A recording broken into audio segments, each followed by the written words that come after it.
ওই যে কথায় আছে না, হাই রে কপাল মন্দ চোখ তাকেতে অন্ধ। সেম ভাইয়ের ক্ষেত্রে কি সেটাই হয়েছে? তার কি কোনো দিক দিয়ে কমতি আছে? কেন সে আইটেল বেছে নিয়েছে? এক্স্যাক্টলি। এবং সেম ভাইয়ের ধর্ম কি? আমরা সবাই জানি রিসেন্টলি সেম ভাই বিয়ে করাতেই কিন্তু অনেক মাতামাতি হয়েছে সোশ্যাল মিডিয়াতে, যেহেতু সেই সোশ্যাল মিডিয়া জগতের একটা পার্সন, নেগেটিভ পজিটিভ কিন্তু অনেক মাতামাতি হয়ে আছে। তো তার উপর ভেজ করে অনেকের মাথায় একটা চিন্তাধারা যে এত ব্রেন থাকতে সে নিজেও একটা আইফোন 70 প্রো ম্যাক্স এর মতো দেখতে, প্লাস হচ্ছে কি সে যে মোবাইলগুলো রিভিউ দেয় সেগুলো কিন্তু বড় বড় ব্র্যান্ডের মোবাইল, এন্ড হচ্ছে কি তার ব্যাকগ্রাউন্ডের দিকে তাকালে তো কোনো দিক দিয়ে কমতি নাই। কেন সে আইটেল বেছে নিয়েছে? হোয়াই ভাই হোয়াই? প্রশ্নটা কিন্তু সবার মাথায়। সে নিজে যেগুলো পোস্টগুলো করতেছে, সে পোস্টের কমেন্টের দিকে তাকালে না মানে কেমন জানি এইরকম মনে হয়, মানে না থাকতে মন চায় আর কি। বিষয়টা তো বুঝে নিয়েছে। সেম বের গুণগান গাইতে আসছি না, তাকে ক্রিটিসাইজ করতেও আসি নাই, রিয়েলিটিটা তুলে ধরতে চেষ্টা করবো। বাংলাদেশের পপুলার যে টেক রিভিউয়ার গুলো রয়েছে, মোবাইল রিভিউয়ার, সেগুলোর মধ্যে সেম বড় পপুলার একজন পার্সোনালি আমি কিন্তু ওর ভিডিও দেখি না, ওর ভিডিও দেখে কোনো কিছু আমি অ্যাপ্লাই করি না বা কোনো কিছু কিনি না। আমরা সবাই জানি সে মোবাইল রিভিউ করে নতুন একটা মোবাইল লঞ্চ করলে সেই মোবাইলটা তারা নেগেটিভ পজিটিভ বা একটা ধারণা দেয়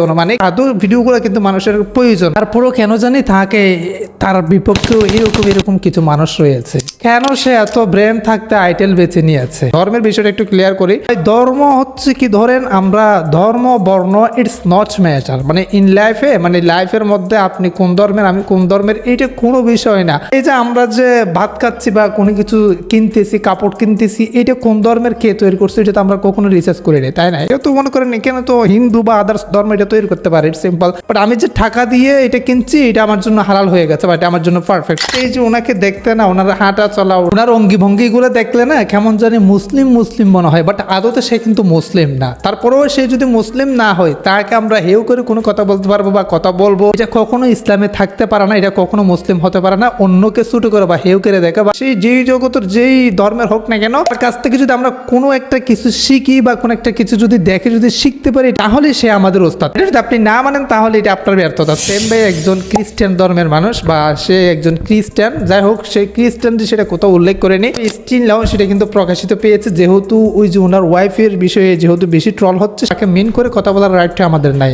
যে কোনো ধর্মের হোক না কেন তার কাছ থেকে কোনো একটা শিখতেছি, এটাই আমাদের জন্য অনেক। হাজারবার চেষ্টা করলে সেই জগতে যেতে পারবো না, মানে উনি যে অবস্থান আছে সে তো উড়ে পাখি মারার কোনো বিষয় না ভাই। এটা অনেক স্ট্রাগল, অনেক কিছু পেরে দিতে হয়, ছেড়ে দিতে হয়, অনেক কিছু করতে হয় এই জগতে আসা। যারা এই জগতে আছে তারা ভালোই বুঝবেন। একটু কমেন্টে জানাবেন। একটা জিনিস বেশি যেটা ভাইরাল হচ্ছে সেটা হচ্ছে কি, সে নিজে আইফোন 70 প্রো ম্যাক্স রিভিউ দেয়, সেই নিজে আবার কিনছে আইটেল।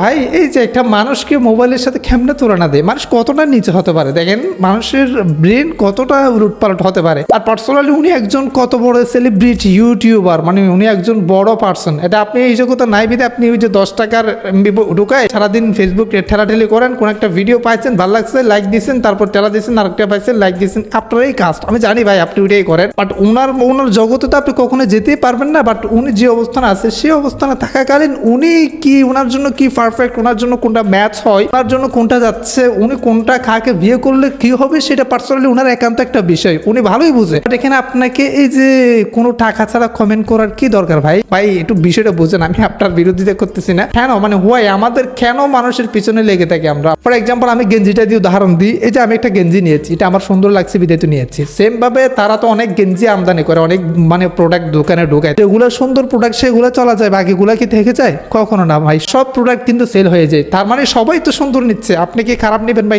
কখনোই না ভাই, আমিও তো খারাপ নিব না, সবাই ভালো নিচ্ছে। বাট প্রোডাক্ট তো সবগুলো ভালো না, কিছু একটু অসুন্দর আর কিছু অতিরিক্ত সুন্দর, সবগুলো প্রোডাক্ট কিন্তু সেল হচ্ছে, সবাই কিন্তু সুন্দর নিচ্ছে। থাকতে পারে না ওখানে একটা সিক্রেট, ওখানে একটা রিজন, হয়তো তাদের রিলেশন ছিল, রিলেশনে এমন একটা ওয়াদাবদ্ধ হয়েছে যেটা কেউ কাউকে ছাড়বে না, সেটা প্রমাণিত করাতে তাকে বিয়ে করতে হয়েছে, হতে পারে না ভাই? পার্সোনালি কে সেম ভাই কে চিনেন বা ওনাকে ভালোবাসেন, মানে ওর পক্ষে কে আছেন একটু কমেন্টে জানান। আপনারা যে ওনার কমেন্ট বক্সে গিয়ে আজেবাজে কমেন্ট করতেছেন, এগুলো কিন্তু ভালো না ভাই। সে কোনো কাপল ব্লগার না, সে কোনো টিকটকার না, সে কোনো ফানি ক্রিয়েটর না, সে কোনো পলিটিক্যাল পার্সন না, একজন টেক রিভিউয়ার যে যোগ্যতা দিয়ে এত বড় হয়েছে। এইরকম করলে না ভাই এই দেশটা ধীরে ধীরে মেধাশূন্য হয়ে যাবে। এই মতামত ফটাফট কমেন্টে জানান। আজকে ভিডিওটা কেন শেষ করতেছি, সবাই সুস্থ থাকবেন, ভালো থাকবেন, দেখা হবে নেক্সট কোন একটা ভিডিওতে। থ্যাংক ইউ সো মাচ, আসসালামু আলাইকুম।